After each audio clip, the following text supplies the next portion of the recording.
Good morning sa lahat. Tara, basa na tayo ng ating libro guys. The Word in Other Words, Bible Diary 2023. 08 April 2025, nandito tayo sa page ng 30 March Thursday, 5th week of Lent, that violet, peace is one. Pakisabayan ako ng basa guys, nang pare-pareho tayo dito matuto. Actually, kung nag-a-attend kayo ng Holy Mass every Sunday, ito yung nilalagay nila dito sa libro. Yung Holy Mass ng buong taon ng 2023, nilagay nila rito. Basa na tayo guys. Yung mga wala namang ganitong libro, kasi sa St. Joseph lang to binili ko. Ewan ko kung nasa mga national bookstore ito. Basta dito ko lang to nabili sa Hong Kong. Pero kung wala naman kayo nito, sabayan nyo na lang ako ng basa sa inyong Biblia. Okay? The word first reading, Genesis chapter 17, verse 3 to verse 9. When Abram prostrated himself, God continued to speak to him. My covenant with you is this. You are to become the father of a host of nations. No longer shall you be called Abram. Your name shall be Abraham. For I am making you the father of a host of nations. I will render you exceedingly fertile. I will make nations of you. Kings shall stem from you. I will maintain my covenant with you and your descendants after you throughout the ages as an everlasting pact to be your God and the God of your descendants after you. I will give you and to your descendants after you the land in which you are now staying, the whole land of Canaan as a permanent possession, and I will be their God. God also said to Abraham, on your part, you and your descendants after you must keep my covenant throughout the ages. Mapapasana all ka na lang, no? Ibibigay lang sa kanila yung ng libre, walang bayad. Sa generation natin ngayon, guys, hindi pwede yung ganun. Kailangan, bayaran mo yung lupa. Although maraming nang i-squat ng lupa, pero huwag niyong gagawin yun kasi kawawa naman yung kawawa naman yung may totoong may-ari ng lupa, di ba? Sa generation nila guys, pinamimigay lang yan. Yun ang pangako ni Father God sa kanila eh. Pero kita mo naman lang, yung bayan lang ng Kanaan. Parang iniisip ko ngayon, yung bayan ba ng Kanaan is, na yan, ibig sabihin, yan lang yung land na inano ni Father God sa kanila, pangako sa kanila. Pero yung ibang nakapaligid, katulad nung Egypt, kung saan sila nanggaling, di ba? Yung sa panahon ni Moses, kung saan sila nanggaling. Ano bang maituturing yun? Bigay rin ba yun ni Father God sa mga tiga-Egypt yung lupa? Tanong lang yun Kaya iniisip ko tuloy, yung earth, may mga nakatira na dyan. Before pa, baka nung panahon pa nila Adam and Eve, mga nakakalat na yung mga tao. Yun lang ang, naisip ko lang, opinion ko lang yun. Kasi ang dami ng tao sa mga nakapaligid doon sa Kanaan. Di ba nga pa sila, nakipaglaban pa sila dyan, bago nila nasakop yung Kanaan. Yung sila Joshua, sila lang ang nakarating dyan Yung sila Moses namatay yun, tsaka si Aaron. Nabasa ko na kasi yung story nito guys. Hindi naman nakarating si Moses sa, pinakita lang sa kanya pero hindi siya nakarating kasi nga mga nagda-doubt sila kay Father God. Hindi sila kumbaga sa yung kanyang mga tauhan, panay ang reklamo. Ayun tuloy, sila Joshua lang ang nakarating doon. Okay, gospel reading. Yung JN is John the Gospel yan. Ayun. Pagka araw-araw pa wala talaga mababasa guys, makakabisado mo na yung abbreviation dito. Gospel reading, John chapter 8, verse 51 to verse 59. Jesus said to the Jews, Amen, amen, I say to you, whoever keeps my word will never see death. So the Jews said to him, Now we are sure that you are possessed. Abraham died as did the prophets, yet you say, whoever keeps my word will never taste death. Are you greater than the prophets? Yet are you greater than our father Abraham who died? Ulitin ko guys Ulitin ko na lang. John chapter 8 verse 51 to verse 59. Jesus said to the Jews, Amen, amen, I say to you, whoever keeps my word will never see death.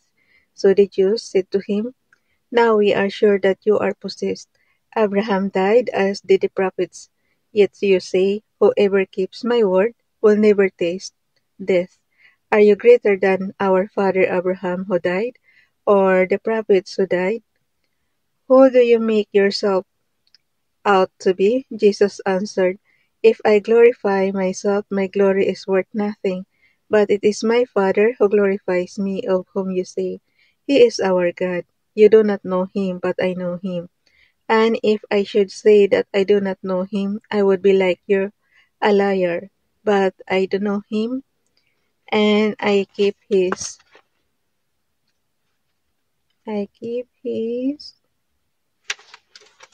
word. Abraham your father rejoiced to see my day. He saw it and was glad. So the Jews said to him, You are not yet 50 years old, and you have seen Abraham? Jesus said to them, Amen, amen, I say to you, before Abraham came to be, I am. So they picked up stones to throw at him, but Jesus hid and went out of the temple area. In other words, by Father Alfonso A. Araceli, SPD, University of San Carlos, Cebu City. It has been months since the last national elections in the country transpired. As usual, the content of the electoral campaigns was a tired repetition of promises. Promises some candidates promised the doable, some the impossible, others would limit themselves to promises that remain so after being elected. In the first reading, Abraham the great patriarch received God's promise.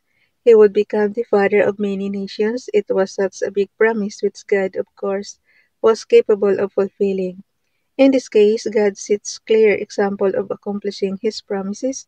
The agreement between God and Abraham becomes a covenant. A covenant is usually a formal, solemn, and binding agreement.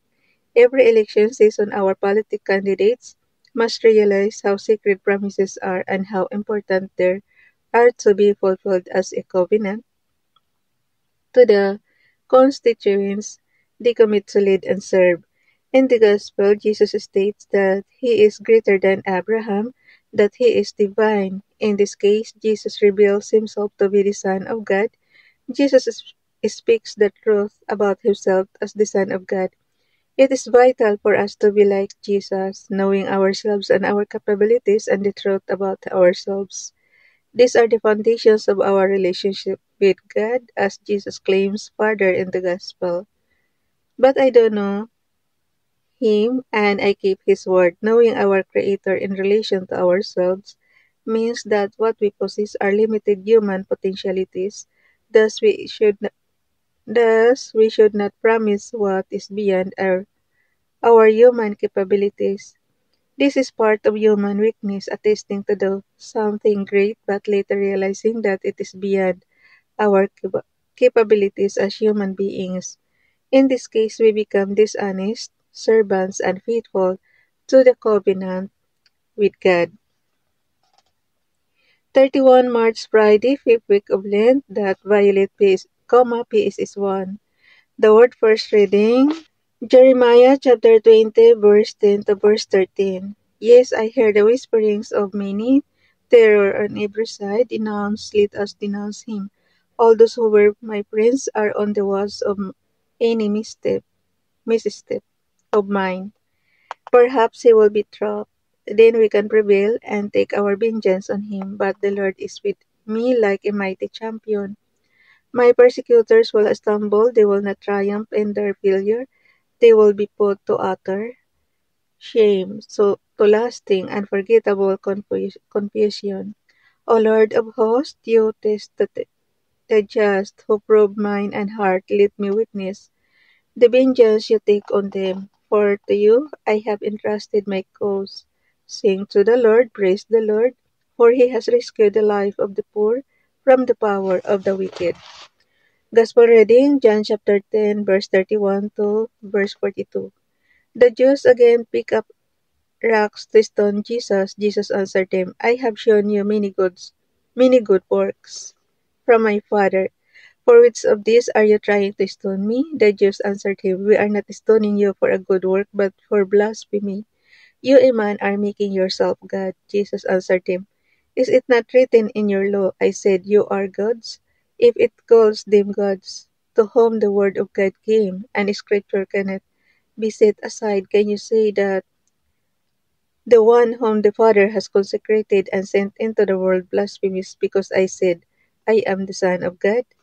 If I do not perform my Father's works, do not believe me, but if I perform them, even if you do not believe me, believe the works, so that you may realize and understand that the Father is in me and I am in the Father. Then they tried again to arrest him, but he escaped from their power. He went back across the Jordan to the place where John first baptized, and there he remained. Many came to him and said, John performed no sign, but everything John said about this man was true, and many there began to believe in him. In other words, by Brother Jong Jasila SBD, the Samahang Bagong Buhay Center Antipolo. Truth is very hard to come by these days despite the advances in science and technology. Fake news are all over the internet and newscast in the streets. All claiming the truth, you can hardly tell which is true anymore. The only truth that we can count on is the Word of God. But sometimes, even the Word of God is manipulated to suit personal and religious interests. In the Gospel, Jesus has been accused of blasphemy by the Jews because he said that he was the Son of God. Jesus told them that if they do not believe in him, they should at least believe in his works, for they come from the Father. With the national elections of 2022 over and done with, the same lessons are still to be learned with regards to the credibility and integrity of a candidate. If one seeks to find the truthfulness of a candidate, they can be found in his or her the track record.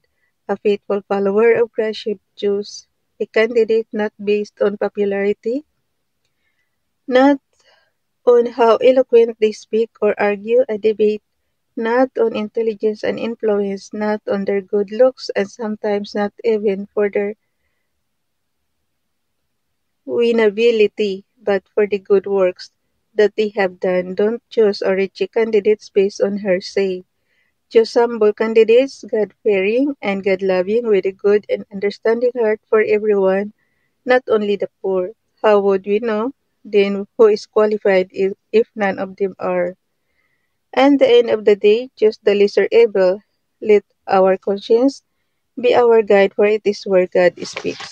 Bukas na itong guys. 1 April Saturday. Bye everyone. God bless.